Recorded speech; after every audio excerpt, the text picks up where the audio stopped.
That Great Business Show, Ireland's best business podcast. ThatGreatBusinessShow.com is brought to you by De Facto Shaving Oil, the best anyone can get. Made in Ireland, sold worldwide.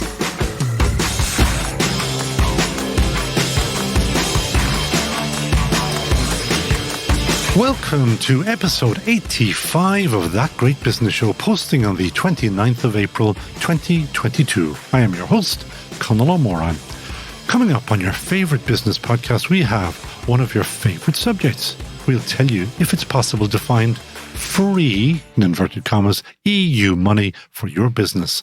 We have two young entrepreneurs whose startup may take away another of life's little annoyances, and TeamGBS's man in a wig will explain why and how you should trademark your business. First though, many thousands of you in business need to urgently switch your business bank accounts from the soon-to-close KBC and Ulster banks to whatever bank is left standing.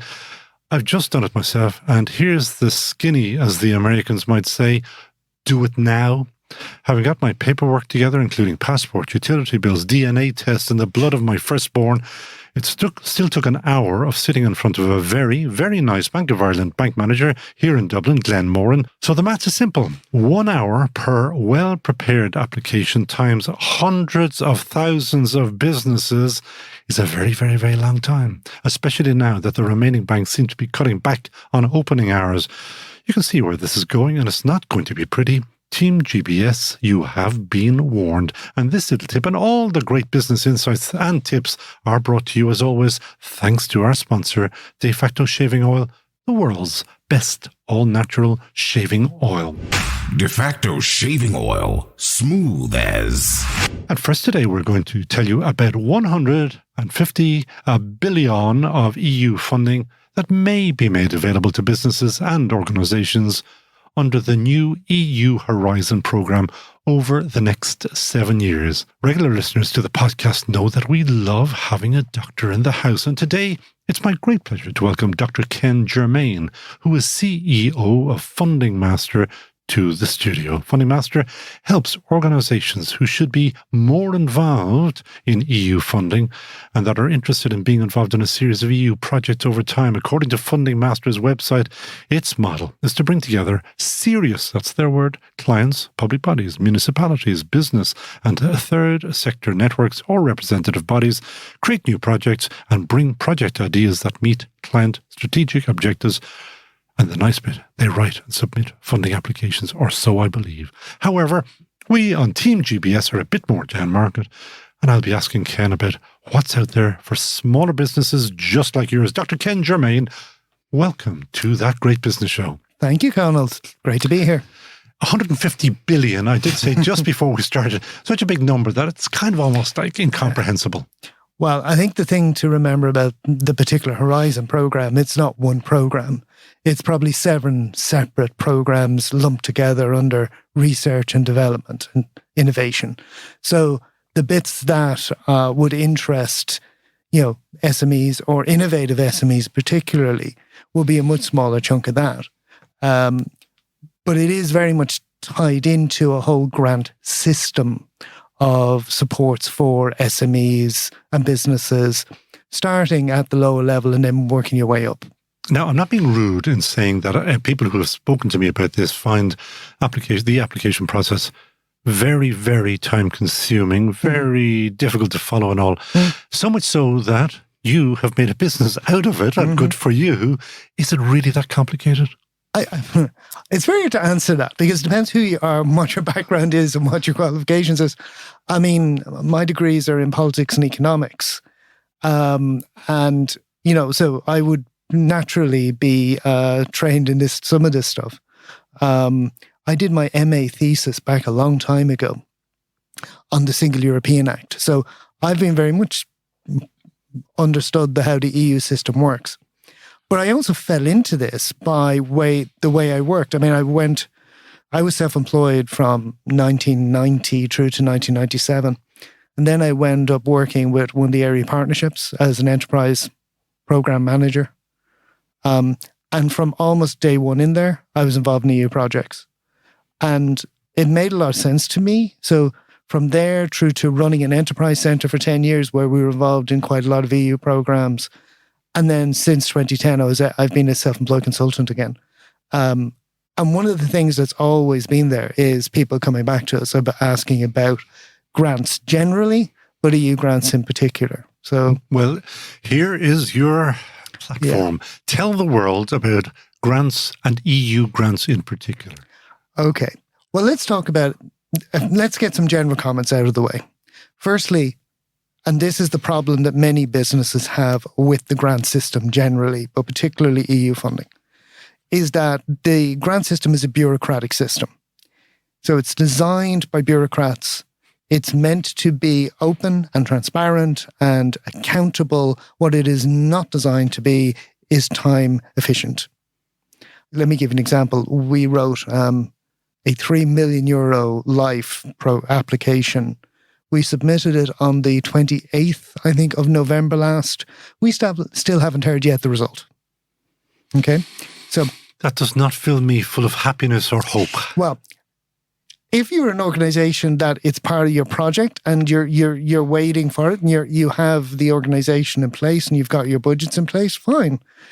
If, however, you're an SME and you're trying to get things done and you don't have time, then this is one of the big complaints you have about grants of systems across the whole time. It takes too long for most businesses to get it. And to be honest, you could probably get equity or a loan as quick. So that is a problem. And what is the solution to that problem? There isn't one because the government, because it's public money and nearly all public money, there are rules around this at EU and national level. And, there are, public accounts committees and EU parliamentary committees grilling everybody on a daily basis. And their role is to make sure that everything is done correctly, every penny is accounted for, and every process is done correctly. And that's why the process is as it is. So if you're getting into this, beware, there are no quick fixes, right? So should SMEs get involved in it? Let me like this. I think we need to separate out different types of SMEs because SMEs are not one thing, as we all know. And maybe if I can split it into 4 categories quickly. You've got the innovative SMEs, the ones that are, trying to get something tech up off the ground, hair on fire, helter-skelter, all that kind of stuff. You've then that one group. You then have kind of more the medium, larger, more established tech companies that have got established and are, in process. Then on the other level, you've got the more, what we would call regular SMEs, the majority of SMEs, let's be honest. And they break into 2 groups, those that are internationalized and those that are literally serving their local market. So depending on which group you're in, different types of grants may or may not qualify for everybody. I know you want to talk about Horizon and innovative grants in particular, right? I just want to talk about money. Yeah. Oh, cool. Let me talk about the lower 2 for a moment. Your regular businesses that are either internationalized, which means you are trading in foreign countries and you're bringing either the income or the profits home, yeah? And that means it's exporting, but it can be a whole range of other things like having subsidiaries in other companies and money coming back. And then you've got the one serving the local market. If you are just serving your local market and you are not manufacturing, the chances of you getting a grant are slim to none. Okay, so we'll discount them. They're gone. Well, the rules, even, and we're talking about at local level, the local enterprise offices in Enterprise Ireland. They want to see you getting off the island, as the term goes. Yeah, we've created that term. We've, and I think you probably have multiple conversations about this over the years. But unless you are manufacturing or internationalized, you do not qualify for the grant system there. You will qualify for all the other services, the mentoring, the training courses and all the other. But if you want hard cash out of a Leo, you're going to have to do that. Except I see that now as what I'll call local money. Yeah. I'm chasing the EU money. So let me maybe turn the question around a wee bit and say, what companies would you love to see knocking on your doors because the success rate with that particular form of a company, size of a company, area of business is good? It's the medium to larger established companies. And the reason I say that is very simple. We've done quite a lot of work with innovative SMEs, and our track record is not that we haven't written or submitted applications, but the competition is very fierce. But also the SMEs, the innovative SMEs, expectations and timelines are unrealistic. You're not shocked to hear that. So they want it now, and it doesn't happen like that.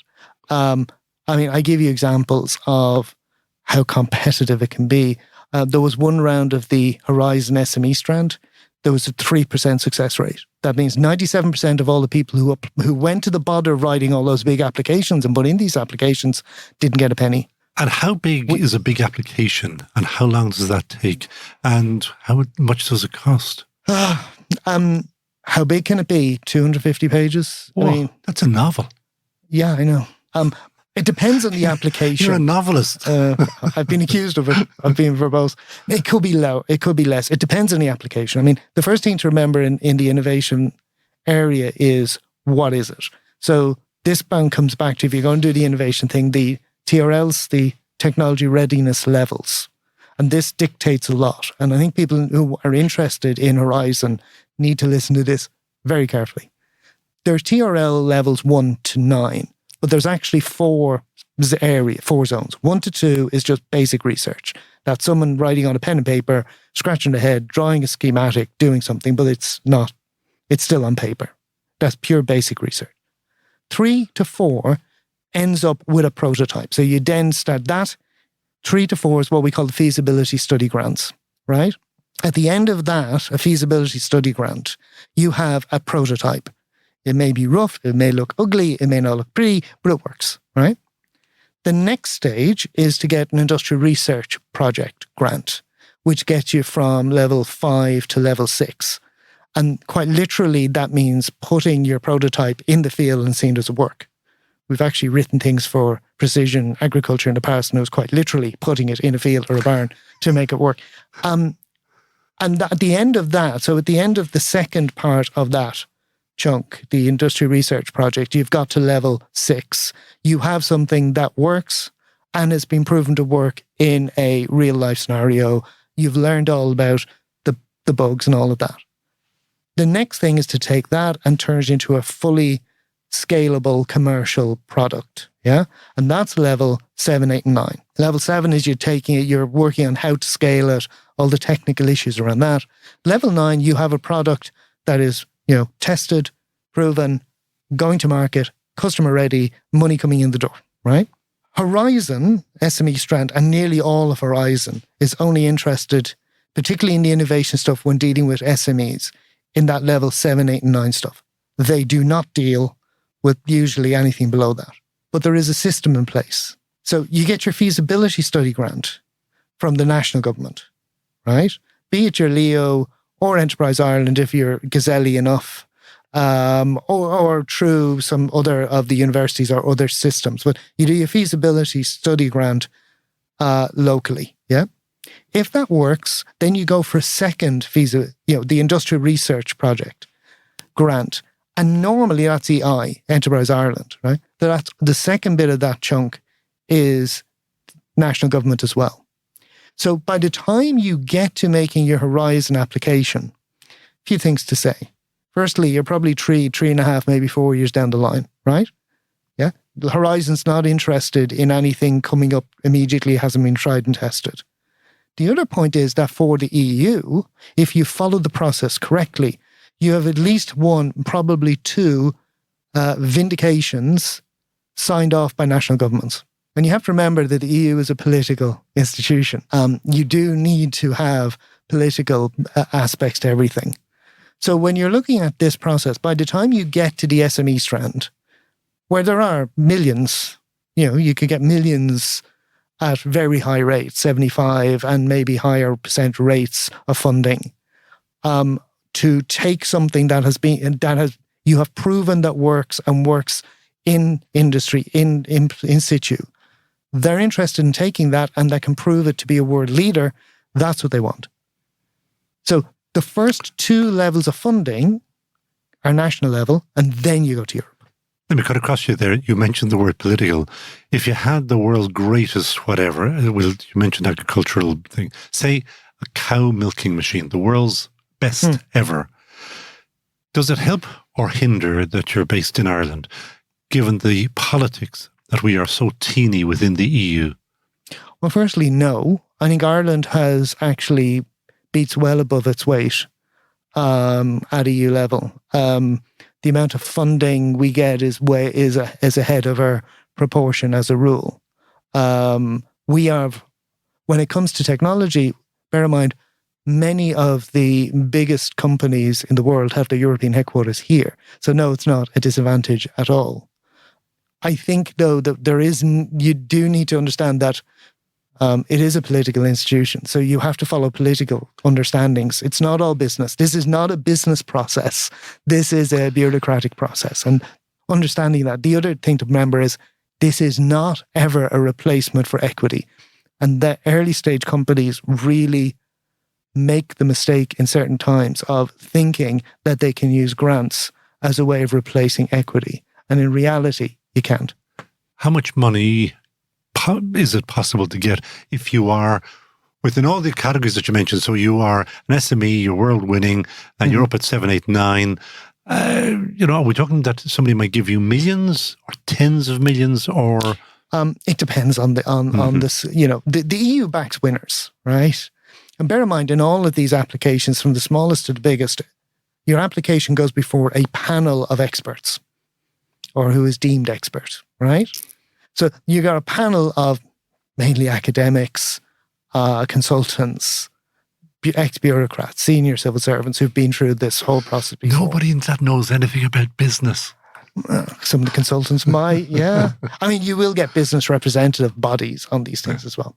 So you get all this stuff, this panel. And bear in mind, you could have a panel who has to review 3,000 applications for a call. Oh my good God. And they're giving out maybe 60 to 80 grants. Yeah. Or 100 grants. How do they do it? Brutally, usually. I've actually sat on not an EU level, but in other panels, and the first thing you do is you kind of exclude everybody who doesn't fit every single criterion, and you try and weed out those, and you try and have those. And this is where going through the process of having got your grant, your feasibility study done, your industry research done, and then going to it means that they are more likely to get through to the final stages. Now, you don't have to name a name, but can you talk me through a successful application that you had, just so that I'd understand that how long it took? How long does it take? And how much was collected at the end? And was it enough? Is it ever enough? Well, firstly, all grants are co-funded to some degree. Now, Horizon, you can get up to 90% plus grant. Co-funded by whom? So therefore by the company or whatever, through equity or other funding mechanism. Okay, right. So they put up 9 million and you have to put up 1 million. If it was 10 million, yeah. Yeah. Okay. But I mean, most SMEs trying to bring a project like that to market, you're talking about 1.5 to 3 million. Okay. Probably is because you've already got it.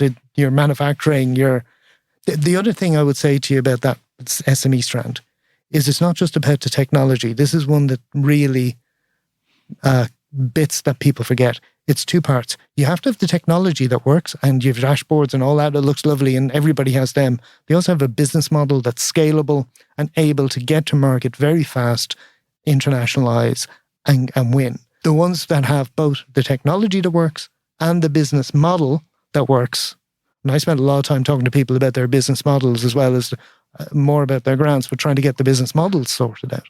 Those type of things, they're the two sweet spots. So you've gone through your full process, you have your technology proven, you're ready to scale, you've developed your business model, you know exactly how you're doing it. That's your sweet spot for your Horizon.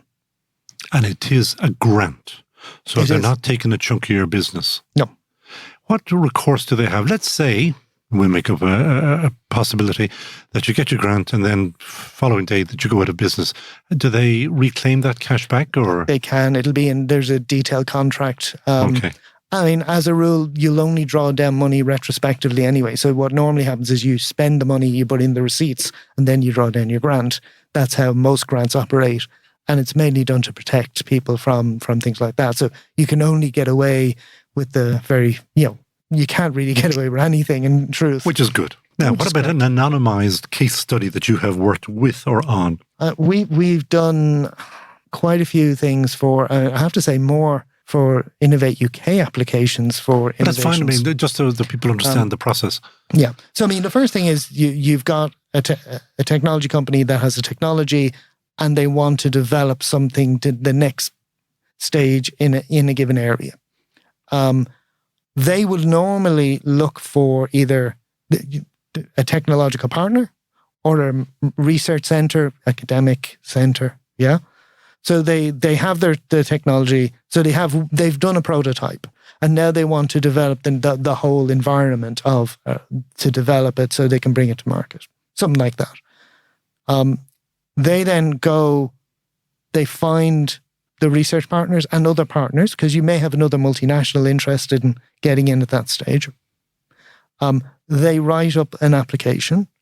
They submit an application, which can be quite detailed. Yeah. And then they will make a submission.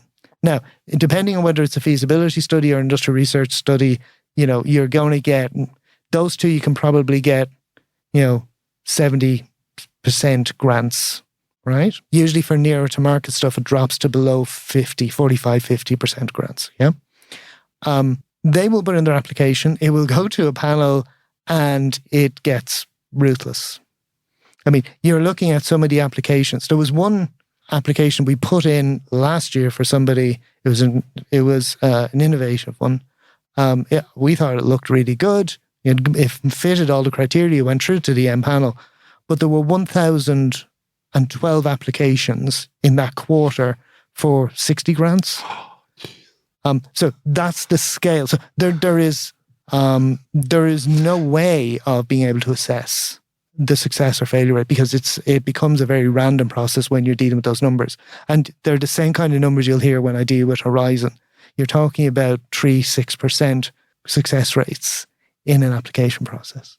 This is a very hard question for you to answer. Is it worth it for a business, for a company to get involved? And this is where, if you read any of our stuff, I talk about we only take a strategic approach. You should only be going for grants if it's core to what you want to do. You shouldn't be, this is not stuff to be going on, that'd be a nice have, right? So we're going to develop this technology. We are going to look at multiple ways of developing this technology. We have the equity route, we have the angel route, but we also can apply for the grants. And if we know how to do it, or we hire in somebody to do it, great. You should be only doing this if it is strategic to the development of your business. And that's the same whether you're a startup SME or any business or any organization for that matter. These are time-consuming things.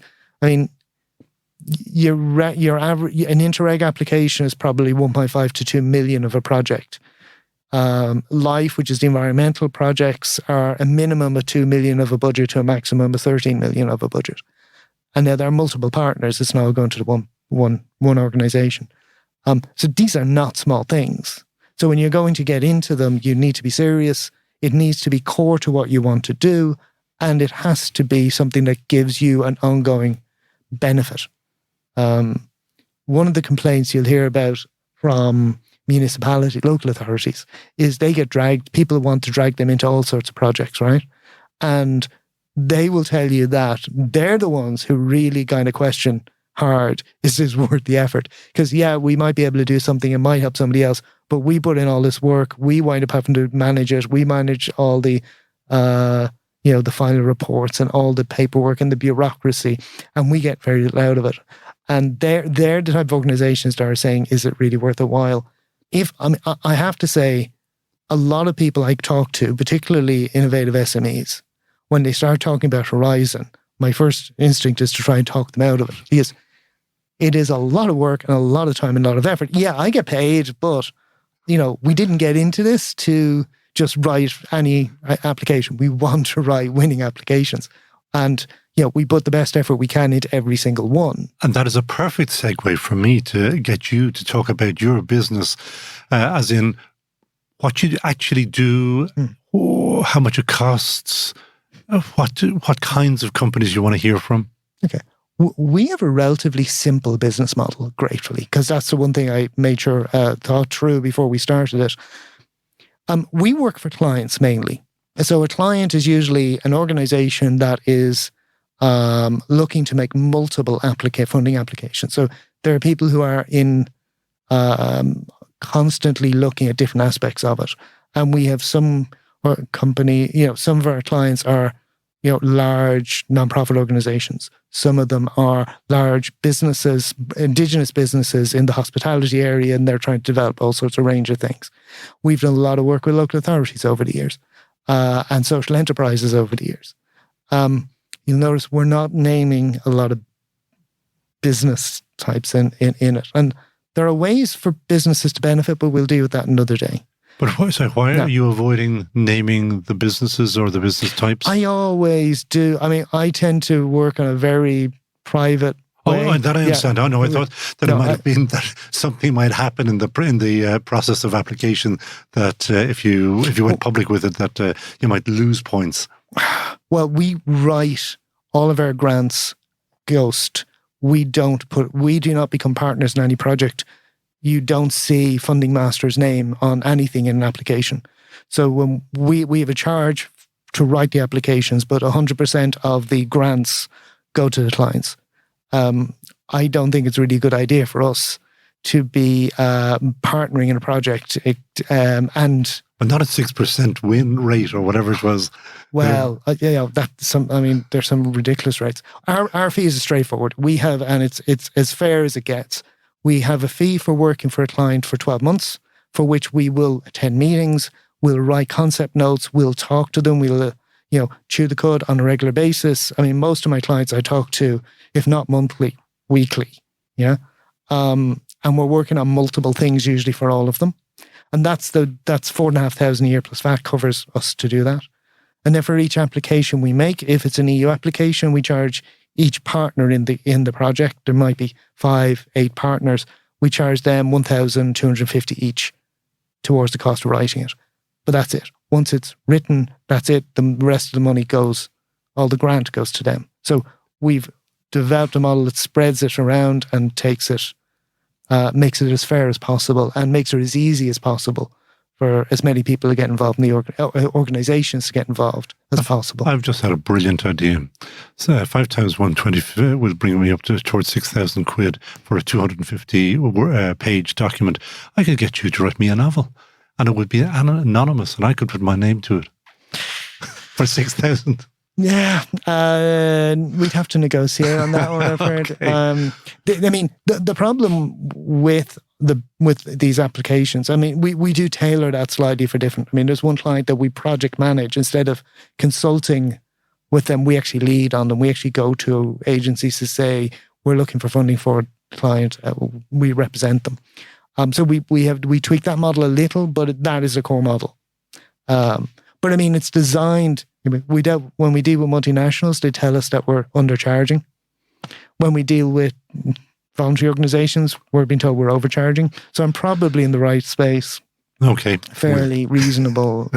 Now, I hope, Ken Germaine, that you received our email where I said the final question that we would be asking you is, who would you hire in a heartbeat? Who would I hire in a heartbeat in our business? But it could be in any business. There might be somebody that you just say, God, I'd love to have that person on my team. I have one of my oldest friends who I've worked with on writing EU funding applications, called Diane Richmond, for years. And if I was hiring somebody tomorrow, that would be my first port of contact. And that person's name again? Diane Richmond. Diane Richmond. And is she in Ireland? Or? She is.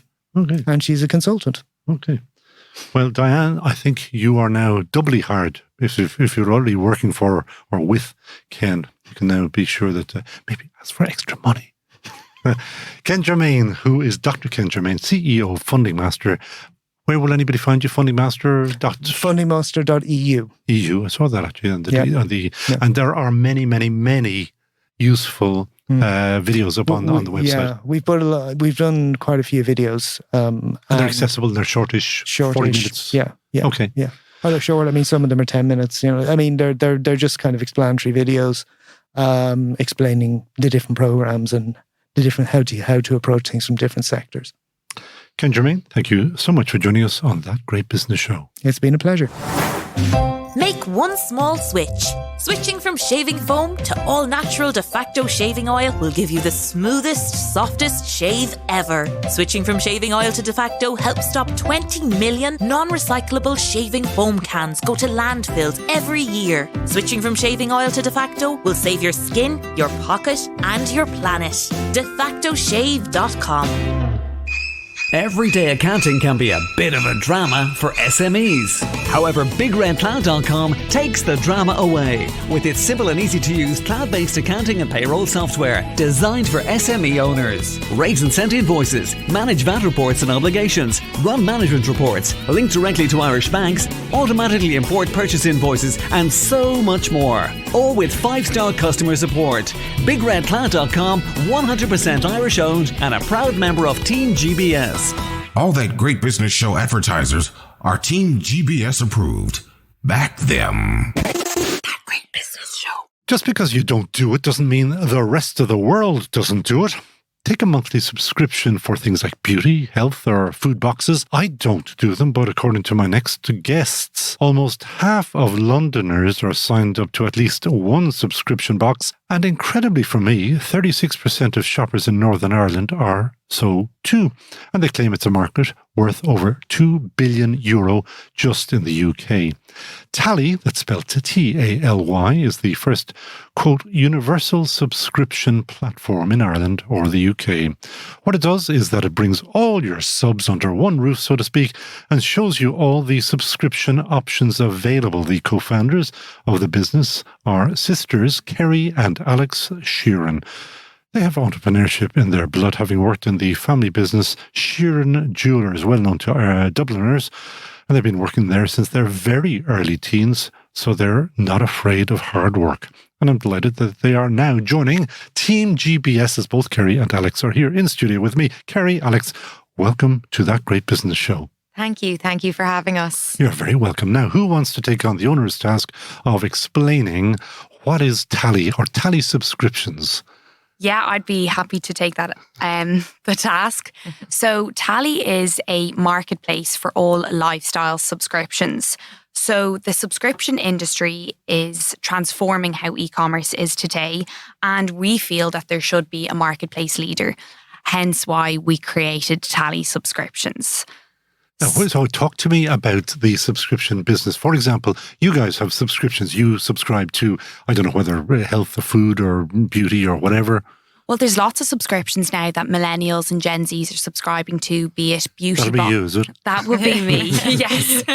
And my co-founder, Alex. And your sister. Yeah, I think exactly. it's easy to call her a sister. She is my sister, Younger. yes. But she's my younger sister, but we play equal parts in Tally and that's how we have started it, and we get So along all so your well. pals, I'm assuming, have their subscription boxes coming in, and you saw an opportunity there? They do indeed, and a lot of popular products on subscription, be it beauty boxes, subscriptions to potentially meal kits, protein snack kits. They're growing. Shaving? Shaving is very Dollar popular Shave as Club, well. wasn't that the one, yeah? The Dollar Shave Club, Harry Shave Club, there's really leading brands there out in the world based on a subscriptions model. And we noticed there was an inefficiency in this industry, that it was hard for consumers to come on and find these products. Well, now that's interesting, because when I heard about it, first of all, I said, that can't be a business in that. But your platform means that I say, I want a shaving product, okay? And then I go on to the shaving little box and it gives me all the options there. Absolutely, yes. So you have a broad range of options there that you can pick from, whether you can go with your favourite brand, or if you're not familiar with what brands are offering this, you can pick which one you would like. And then it's a business, so therefore, who am I paying? Am I paying you, or am I paying the Dollar Shaving Club? Or? Well, you're actually paying both. So yes, we are a business, so at the end of the day, we will make something from it.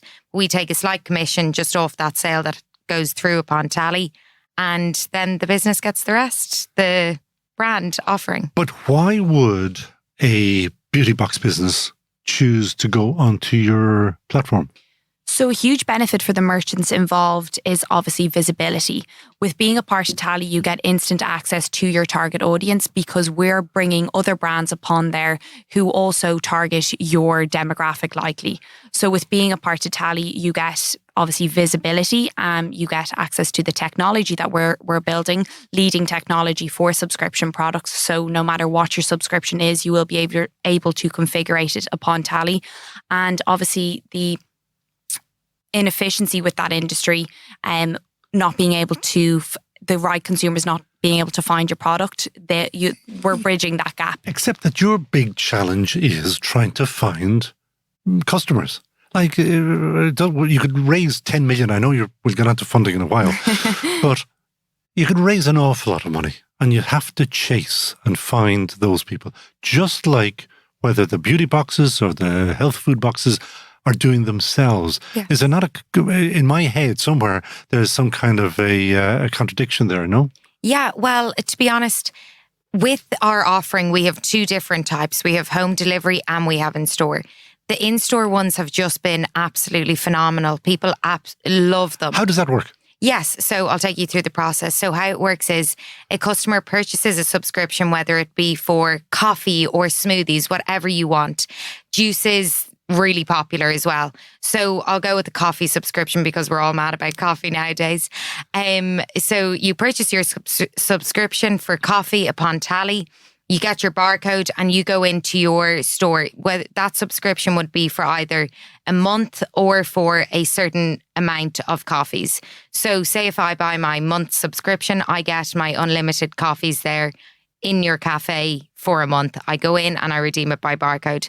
It's kind of like having a gym membership for a coffee club. It's great. I love it. That's where that brand, Gym Plus Coffee came from, kind of. It was, they're great friends of TeamGBS. Ooh. So that now means that you are looking for, will you take on different coffee clubs or different coffee brands? Oh, for sure. Yes. Okay. Definitely. We want as many as possible because coffee is something that everyone wants at convenience. They just want to be able to go to their most local cafe, buy their coffee, and that's it. So we want to be everywhere. Best coffee in Ireland, Brady's Coffee, made in Wicklow. No way. Yeah. Yes, we know the brand actually. You'll find them in Lidl, but I'd say now I'd love it if they were delivering to my door. I would be subscribed. We'll try, and that's your favourite. I kill to find Brady's Coffee. Craig Brady's the guy behind it. And I know that I just saw it up on social, that they're going to go into cold brew coffee. They just took a delivery of cans this week or yesterday or something like that. Anyway, now back down to your business. Why or where did the idea come from? Why didn't you just stick with the family business and take it handy and sell watches? Because both or one of you is a watch expert. Yes, I suppose that it's myself. Well, I don't know about expert, but it is, Kerry. I definitely enjoy the industry, still do. It was as a young, I suppose, teenager being brought into the family business, I always found it a labour of love. I was very lucky that I enjoyed the work that I was dragged in to do, if that made sense, because all of a sudden I enjoyed it and I wanted to be there. So I did enjoy the years I spent there, but Alex and I came about with this idea for Tally. Tell me about that now. Where and how and what were you doing? Yeah, so it was right before lockdown and we thought about it. Everything was right before lockdown. It's funny, it really was. And it was right before lockdown we started toying with these ideas, and then all of a sudden lockdown hit, and it gave us a little bit of time to research a little bit more, but also just didn't feel like the right time to progress anything. Then actually in mid-lockdown, I moved to London, where I got an amazing role with Watches of Switzerland and Omega, and that I enjoyed my time there. While I was in London, though, Alex and I kept looking at the subscription industry. And I suppose while I was here studying in college, I had the time to kind of research this market and see how we could further develop it. And I got to take part in loads of different courses. I was actually in Dog Patch Labs, which was amazing. And we really got a lot of help from there in regards to building Tally. And then Kerry was feeding me back with all this information over in the UK about the market of subscriptions over there, which was just massive. Now, I know it's kind of an obvious question and people say, well, because they haven't. Why has nobody put up a proper platform to date? So, well, we feel that they haven't done it because potentially the industry is really growing now. For years, over the last 9 years, it's actually grown 435%.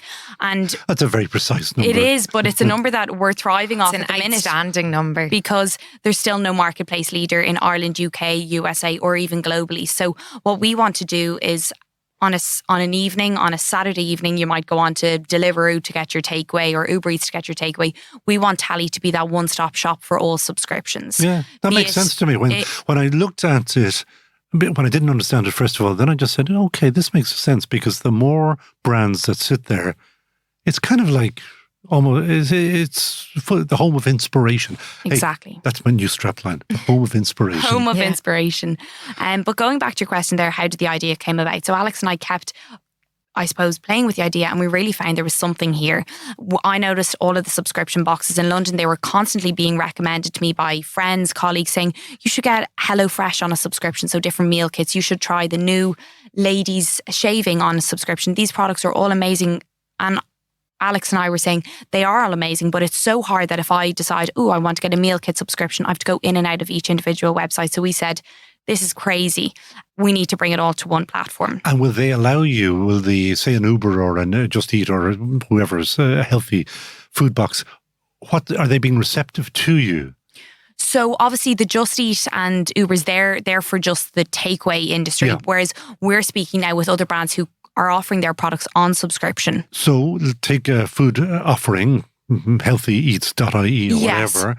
Are they receptive to you, or do you have this constant chat with them, trying to convince them of, this is a brilliant idea? Yeah, to be totally honest, we touch wood, but we've actually had a very positive response from all of the brands who we've spoken to. We have onboarded most of the brands who we've spoken to because they're really buying into the idea and they know how valuable subscriptions are to them. And being a part of a bigger platform is, of course, going to be very beneficial to them in the long run if they get another revenue of sales. And that is an interesting point that you make about the subscriptions. But do they not want to control that, to own it? They don't want an intermediary, if I can call you an intermediary, between you and their customers. I mean, what is more valuable to a business than the subscription base? Well, the best part about Tally is we're actually building a huge data insight to our retailers, and that's really been a selling factor for Tally because we now leverage quite a lot of insights back to them based on customer insights, so that information is there for the retailers to get upon Tally. They still have obviously access to their customers, they know who their customers are, but because of you're doing the analysis. Exactly. Yes. We're feeding it back to them. And to be honest, it's so costly and timely for businesses to build a subscription that we're there to assist them along the way and take that pain point away. Yeah. So it's a no-brainer. For them, what does it cost a business to get onto your platform? I suppose it costs the businesses who we have on board a commission. So we have a set fee for all the businesses who are on board and we take a commission on the sales. Hang on, we're waiting for the amount. Don't worry, we don't actually ask the hard questions here because that's business sensitive, isn't it? Because I do know that, say, with the Ubers and all, is that people feel, the producers of the food feel that they're just working for nothing because Uber takes so much money. And we are the total opposite to that. Yeah. So we have most businesses, when we tell them our percentage, they go, oh, that's a breath of fresh air because so many of these businesses want 30%. And we don't want 30%. Yeah. Let us get into further meat. Okay. How big can you go? Obviously very big, but you're starting very small at the moment. You need money. You have raised, if I remember, a seed round. So I presume, as my great friend Dr. John Teeling would say, FFF, friends, families and fools. Would that be? So are you actually going to go seed? Are you going to try to raise actual money from Enterprise Ireland or something like that? Yeah, so we're about to start a fundraising process at the minute, and we have done pre-seed, so now we're going to do our seed funding. And who or how are you going to do it? We have, we will, I suppose, do we are approaching different venture capitalists here in Dublin, and we will look for some private funding as well. But if you're into the whole partnership idea, surely crowdsourcing is the way to go for you. Potentially, and we have toyed with the idea, and we're still keeping that door open. Yeah, we're exactly. just, I suppose, getting our ducks in a row right now as to what is the best funding for us to get in. And I suppose Enterprise Ireland have been really great throughout, like with brands. Are you one of their clients? You are? We are indeed. We are indeed, and we've worked with the Leos very closely, and they've been really helpful. Fingal, yeah. Indeed. Great friends of ours are the Leos, and particularly Fingal. Now, the amounts of money that you would like to raise, if you would like to mention it, because TeamGBS, they are our lovely listeners, can be very generous. And somebody who's in a restaurant or in the trade may say, they are onto something. I think I was on the phone to you and I did mention somebody who knows something about your business, and she told me you are onto something here. How much money do you need to raise? To be totally honest with you, we are raising about 1.5 million. Whoa, that's chunky. We hope so. Yeah, definitely. 1.5 to 2 million. Like we need to go hard with this one. And we've spotted the gap, so we're going to be the leaders. Isn't that it? Go big or go home. That's it, exactly. I learned a new one yesterday, which was pressure makes diamonds. Did you know that? That's a... We know lots of diamonds, so maybe we can turn this into a diamond.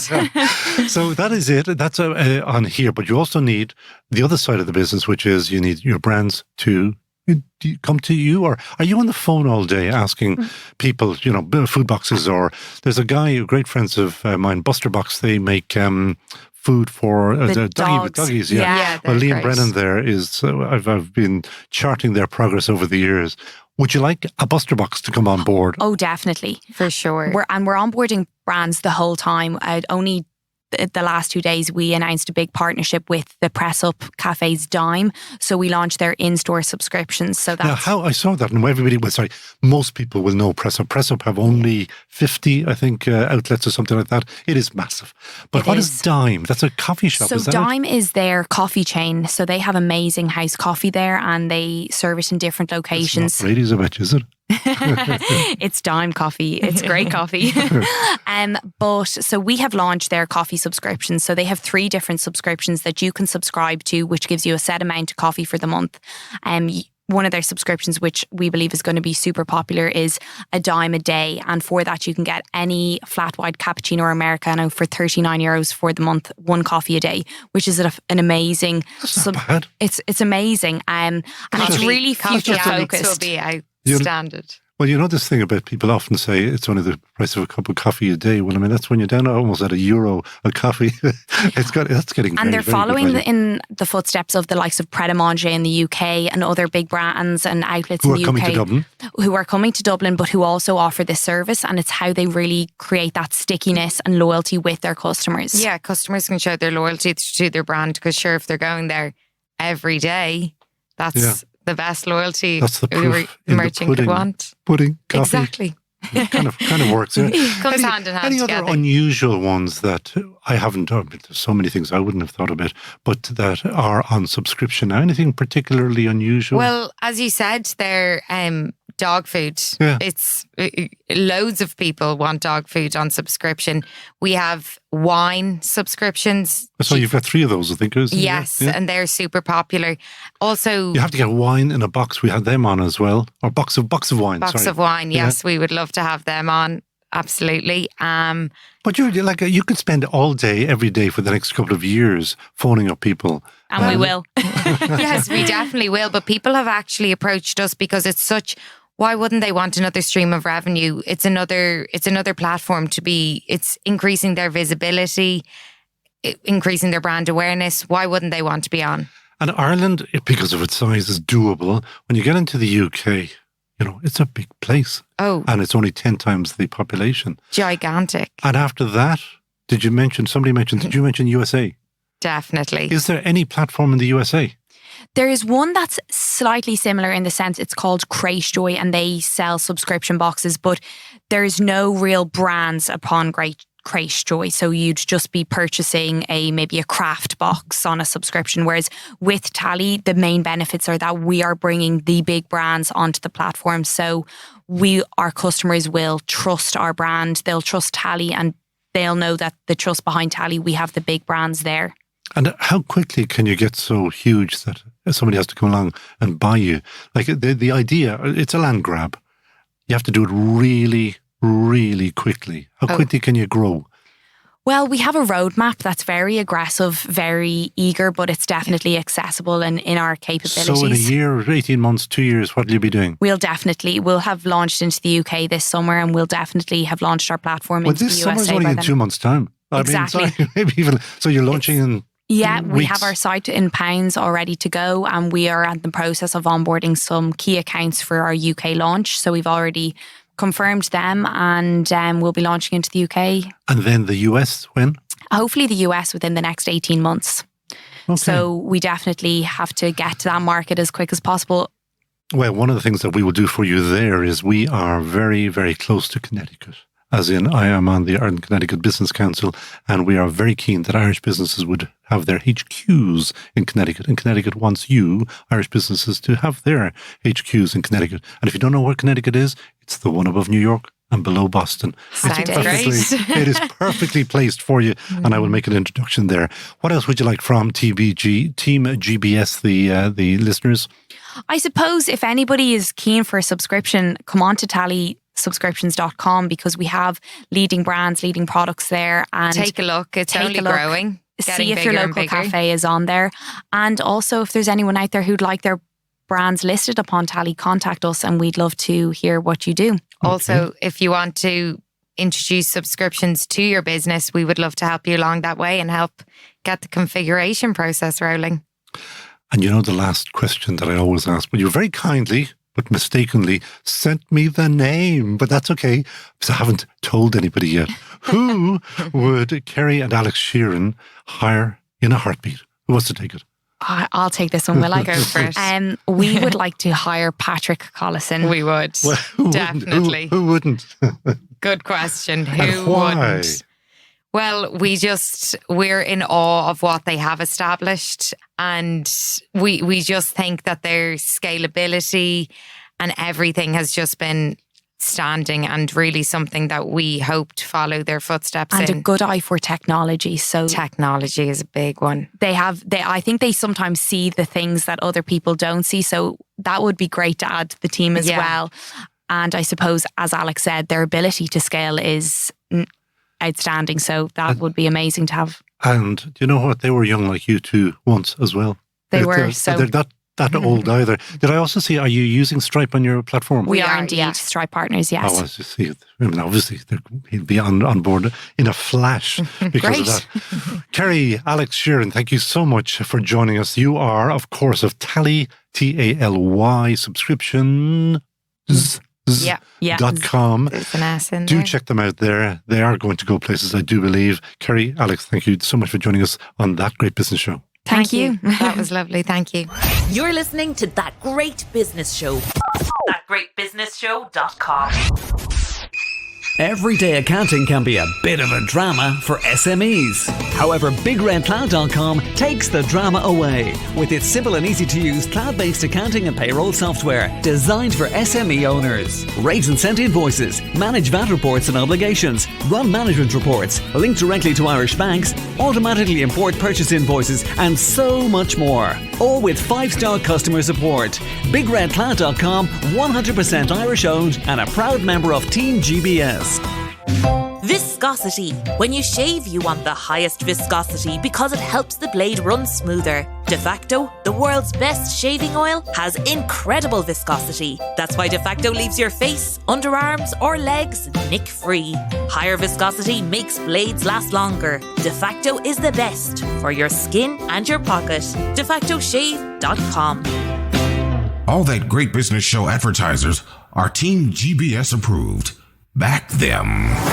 Well-known businessman Pat McDonough, he's the MD of Supermax Ireland, was reported as having said that he was tired of trademark bullying after Supermax won a David versus Goliath series of court battles against the worldwide fast food giant McDonald's.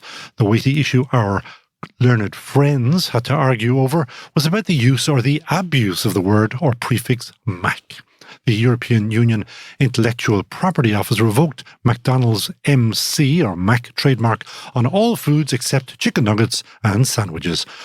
World Intellectual Property Day fell on Tuesday of this week, so we thought we'd take the opportunity for another of our occasional forays into the world of business law, this time looking at those trademarks. Joining me as usual is barrister, podcaster and broadcaster Peter Leonard B.L. Peter, did you even know there was such a thing as a World IP Day? To my shame, I did not. Connell, there you go. So, but you learn something new every day, isn't Especially when you listen to that great business show. Yes, absolutely. Absolutely. I have learned so much since I've been involved with this show and listening in on a regular basis. Oh, thank you. Because I also listen to you on thank you. Law on Trial, which is Peter's podcast. Yes, about the recent episode is just out, folks, so tune in. But it's good. It's a good one, I think, this time. I think it's a good one. Philip Lee, an old Philip Lee, and it's from a business point of view, it's all about a man who in 1993 set up a legal firm on his own with a part-time secretary and recently put an ad in the Irish Times looking to recruit 50 more solicitors,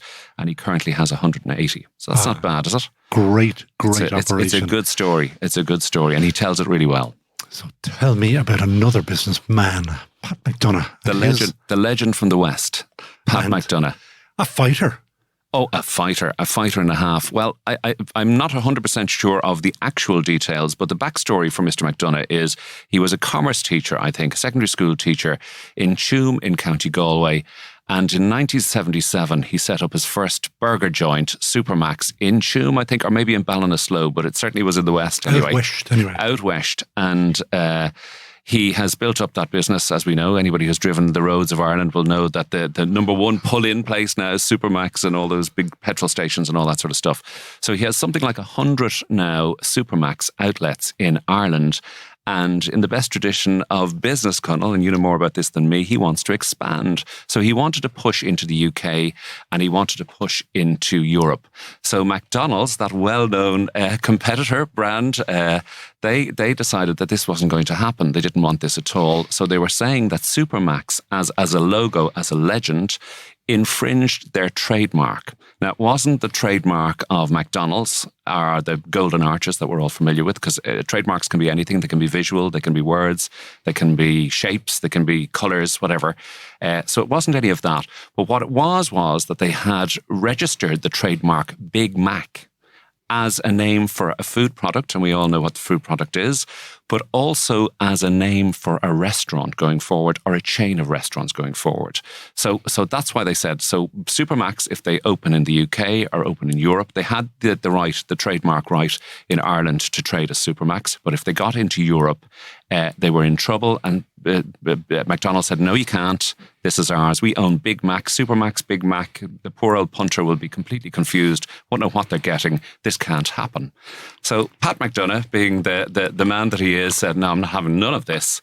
And he went all the way to the European Union International Protection Office and he objected to this. And his main objection was not about the similarity of the trademarks or the sounding, but he basically said that McDonald's had taken out this thing called Big Mac and registered this trademark, but they weren't using it. They weren't doing anything. They'd put it in their back pocket, for a later stage. And he said, no, you can't, use this to stop me establishing a business and going forward because you're not using it. And that was the argument that found favour with the European Union International Protection Office. They said, no, you cannot hold on to a trademark, put it in your locker, so to speak, for down the line, and try and stop somebody else trading in that area. So that's how he succeeded. Now, that was the first success. I think that was in January 2019.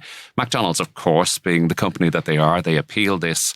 And the issue then came about the phrase Mac in itself, MC, which is the Irish version of Mac. Connell, I'd say you're better at that than me. Which is mock, which means son of. Yeah, son of. Okay.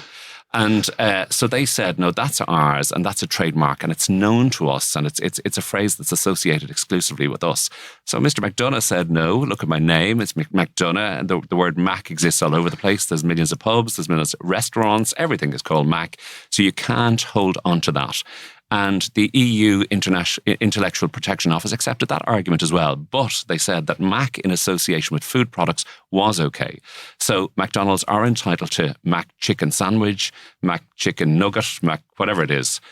So they can have that once it's in association with a food product that they sell. They own that aspect of it. But it was a major victory for Mr. McDonagh. And I don't know what he's done with it, but I'm sure there's supermarkets being built along kind of, in some part of England or London as we speak. Or M25 or whatever, yeah. Yes. Now, that one about the squatting, because it is kind of a form of squatting, that's a very interesting one, and I wonder, do you know about it? This thing about getting a name and then putting it into your locker, because yesterday I was looking at new names for a .com. Yes. And I bet you peterleonard.com is taken, and I bet you it's not taken by you. There isn't probably a word, and even a combination of words in the English language with a .com that is not taken. It is ridiculous. And no, it is ridiculous. There is squatting still going on.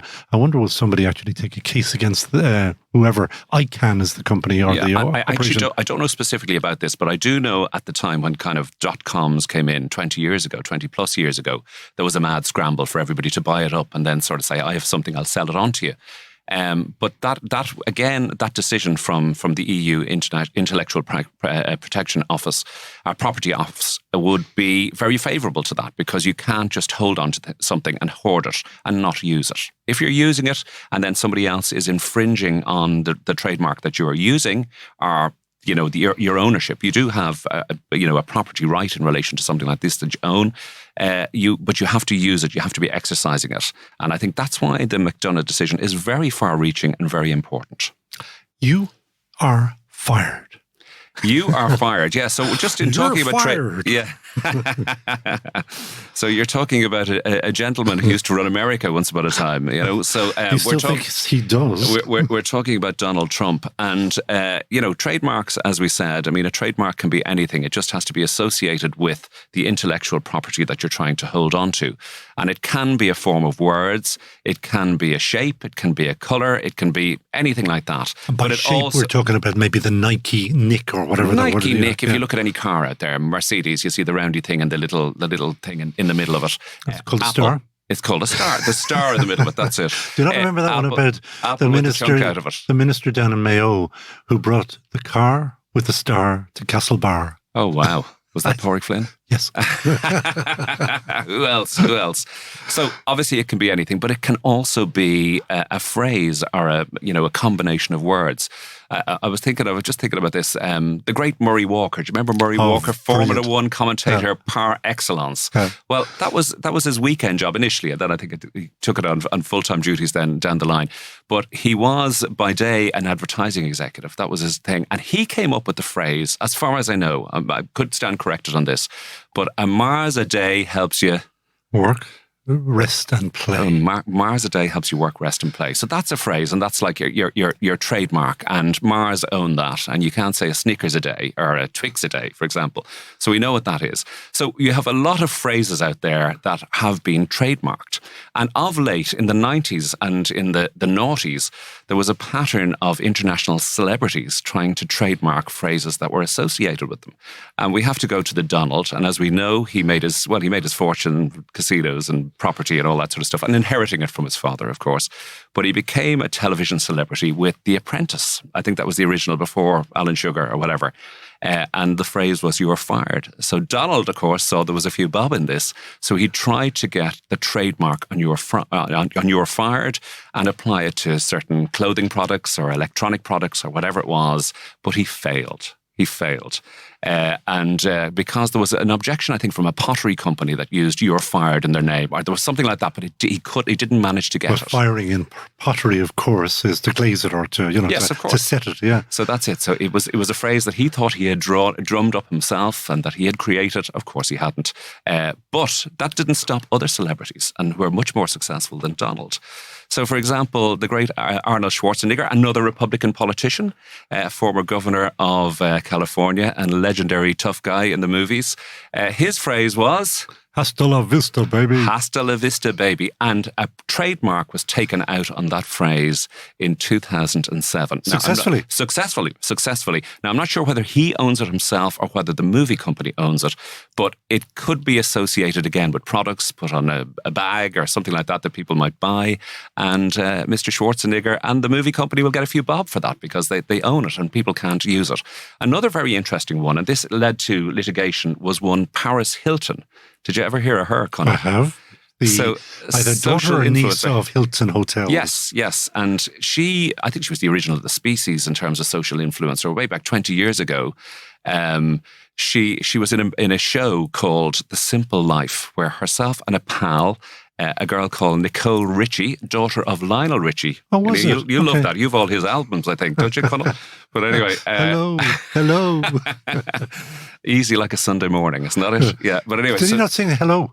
Oh, he did sing hello. Yeah, he did. Okay. And dancing on the ceiling. I've done a bit of that. But anyway, so apparently Paris Hilton in this show used to say that everything was hot. It's hot. So she took out a trademark on the phrase, it's hot, or that's hot. I'm not 100% sure, but something like that. The two words, hot being the most important word. And Hallmark Cards brought out a range of cards where they superimposed a kind of an image like hers onto the card with, it's hot, or something. So they went to court, major legal battle, and Miss Hilton won. So that was an infringement of her. Hot. It's hot. The phrase, it was associated with her when people saw it, and she had taken out 3 trademarks in relation to, again, a range of clothing, in relation to electronic products, and I think maybe candy bars or something as well. I don't know. So there you go. So maybe it was a curry. It's hot. That was bad. I don't think it's a curry. But anyway. Now, how do I go about it? I'm a small business in Ireland because we are a business show. We're not a celebrity show, and I want to take out a trademark. How do I do it? Okay, so effectively what you have to do is you have to look at the legislation. You associate your product with, your brand, your image, whatever it's going to go, and it's associated with the product. And then you have to make an application to the controller of patents, designs, and trademarks. And that's an office. And now that I have found my notes, I can tell you it is under the Trademarks Act 1996. 1996. There was an original act. The original of the species was 1963. Okay. So, and then they brought this one in 1996. Richard Bruton was the Minister for Industry and Commerce. It wasn't called that. Enterprise, I think, in those days. And he brought that in. So, I mean, that's it. So once you have a product that you can say is, has... The trademark has to have something distinctive about it that's associated with the product. It can't be something bland. You can't associate, for example, any national emblem in your trademark. You couldn't put the Irish flag in it, for example. You couldn't use the harp. Except for Guinness.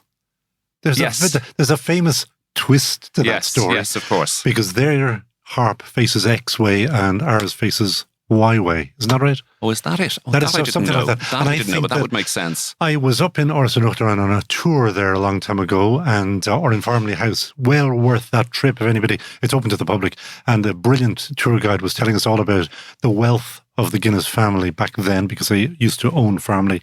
And one of the things I think that they had a tete-a-tete with Liam Cosgrave, that'll be W.T. Cosgrave's dad, Liam Cosgrave's dad. Cosgrave the Elder, yes. The Elder.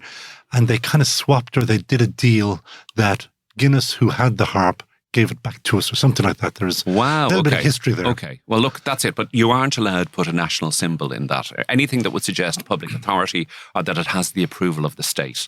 So that's it. So once you kind of get your design or your logo or your phraseology, you go into the controller and you register that, and it's relatively simple. But that only looks after you for dear old Ireland. So if you're like Mr. McDonough and you have, ideas of ambitions and you want to travel overseas, well, then in the European Union, you have the European Union Intellectual Property Organisation. And they will register the trademark once it's not comparable to any other existing trademark for a relatively small sum. I think it's less than €1,000. So it's not that big a deal. You know, you will get that, and they will have a registry of all existing trademarks, and they will go against that, and they'll see whether your trademark is distinctive and fresh and new and original. And if it is, you've got it. You can hold on to it. But then you want to go beyond the European Union. So then you have this thing called the Madrid Protocol. And this is probably where your International Intellectual Property Day comes from.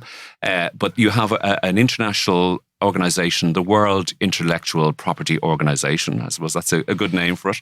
That was set up, I think, in 1967. Ireland joined in 1970. So that gives you access to 123 countries. So if you have that, nobody can mess with your trademark in all of those 123 countries.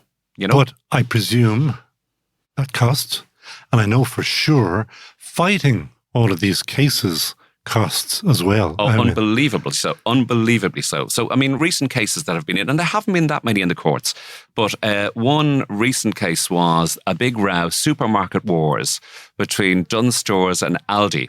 And I think about 2014, 2015, Dunnes Stores launched an advertising campaign, and it was comparative advertising. That brought in other legal issues as well. We won't go into those. But they basically said, you know, get a pound of butter in Dunnes Stores versus a pound of butter in Aldi. And, you know, this is you're comparing the prices, and that's what they did. I think various different supermarkets, and Aldi said, we're not going to have this. And you're making negative comments. First of all, they said that the comparative advertising regulations had been breached in relation to this. And the court found that if comparative advertising regulations had been breached, that was detrimental to the trademark. So that was an infringement of the trademark. So they were able to sue under the issue of the trademark. Now, the campaign cost Dunnes Stores €22,000 a week for 9 weeks. So that's about €200,000. The litigation went to the High Court. It lasted for something like 17 days. It then went to the Court of Appeal and lasted for a number of days as well. It then went to the Supreme Court. And at the end of the day, it was marginal enough, the result, but it went in Aldi's favour. Their trademark had been infringed by Dunnes Stores. It would have cost ginormous amounts of money and went on for a period of 7 years. And this was to do with a campaign that was going to last for 9 weeks. There have been other cases as well where there was a product called Nutriplin, I think it is. It was a dietary supplement, and there was another one called Nutriplet. And there was a row between these two companies in relation to that. And one company sued the other for damages in the sum of €225,000, which is a lot of money. But it cost the defendant, in order to defend the proceedings, $1.7 million. So there you go. So, I mean, these are big commercial cases. There's a lot of rows. I mean, the court will look on the similarity, whether the standard average consumer out there looking at two products will say there's a kind of a resemblance or would be confused. So that's it. So your standard average consumer looking at these two products, will they feel that they're comparable, or will they see sufficient difference between the two? So this is your classic Clapham omnibus, person, looking at this. You took the words out of my mouth. Yes. I was going to say, does the judge still look to the man in the Clapham omnibus? Yes, the man in the Clapham omnibus is all important. They're the person that can decide. They're the appropriate arbiter in all these issues. And those fees that you mentioned being huge, that is why you have taken the shilling and become a barrister. Well, one wants to serve as well, Colonel. One wants to serve. Peter, you have been with us twice before. And our final question is who you would hire in a heartbeat. You must be running out of people, or the team must be getting very big. Well, so who would Peter Leonard? Do you know what? Just a name that occurred to me recently. I was reading a review in The Observer on Sunday, and it was a memoir by a woman called Valerie Biden Owens. Does that ring a bell? Nope. She is the sister of somebody who's very famous at the moment. Joe Biden, President of America. Okay, no. So she's just brought out her memoir, but she is his number one advisor. And at the age of 26, she gave up her job as a secondary school teacher to help him run for Congress initially when he got elected as a Senate, and then he got elected to the Senate for the state of Delaware. And she has run all of his campaigns ever since. She's now 76 years of age. And though she wasn't officially in charge of his presidential campaign, she was the overall supervisor, and she is the person he trusts most. And I just thought to myself, wow, think about that for kind of service and loyalty and commitment over the years, and staying with it forever and ever and ever. And after a period of 50 years, you finally get the ultimate job. I love that. So therefore, I would hire her in a heartbeat. Peter Leonard, thank you so much. But listen, before you go, give your podcast a big shout out there. Okay, so the podcast is called Law on Trial, and it's on Spotify and all the usual places that you get your podcasts. This week, it's really good. We talk about, we do a little review of legal stories, and we reflect on stuff. So we have some interesting case about judicial bias. We talk about the Johnny Depp Amber Heard case. We have a lovely case about an exploding kettle and a PI claim that arose from same. PI being personal injuries. Personal injuries. And then we do this very extensive interview with Philip Lee. And as I said, he's a man who set up his own firm, starting from scratch, a desk, a secretary, an office in 1993, and it has grown and grown. And he's a very engaging, interesting man, and he has a lot of interesting views in the law that could be slightly controversial, and we love that on our show, so I think it's well worth a listen. Peter Leonard, barrister at law, thank you so much for joining us on That Great Business Show. It's an absolute pleasure, Conal. And that is it from That Great Business Show, episode 85. Do please share this podcast with all of your connections on social media, and please do it right now before you forget. Kind of thing I do. A click of a button for you, commercial success for us. And make it easy on yourselves to enjoy your favorite business podcast by simply pressing the subscribe button now as well. And don't be shy, tell your pals in business about us too. And you can always talk to us, as we say, on our LinkedIn page where we do have those chats. Great brands like Big Red Cloud, Microfinance Ireland, Isme, Virgin Media, Udros na Goethe advertise with us. Your business should do likewise. We like being the world's best sounding business podcast. That's why we work with our great friends here at the Dublin Podcast Studios, including today's sounder than sound engineer, Mark McCarthy. Later on, Peter Rice will add on all of those lovely stings that I love so much. The Dublin Podcast Studios are open for business. If you want to record a podcast, check out the new website and then have a chat with Peter. If you want the media group to produce your podcast, then talk to me. Please. As always, the great business insights you hear on That Great Business Show are only made possible thanks to our sponsor, the great makers of the world's best shaving oil, De Facto, made in Mayo, sold worldwide. And of course, don't forget to buy your Business Plus magazine, where we now have a regular column all about the podcast. So from me, Conal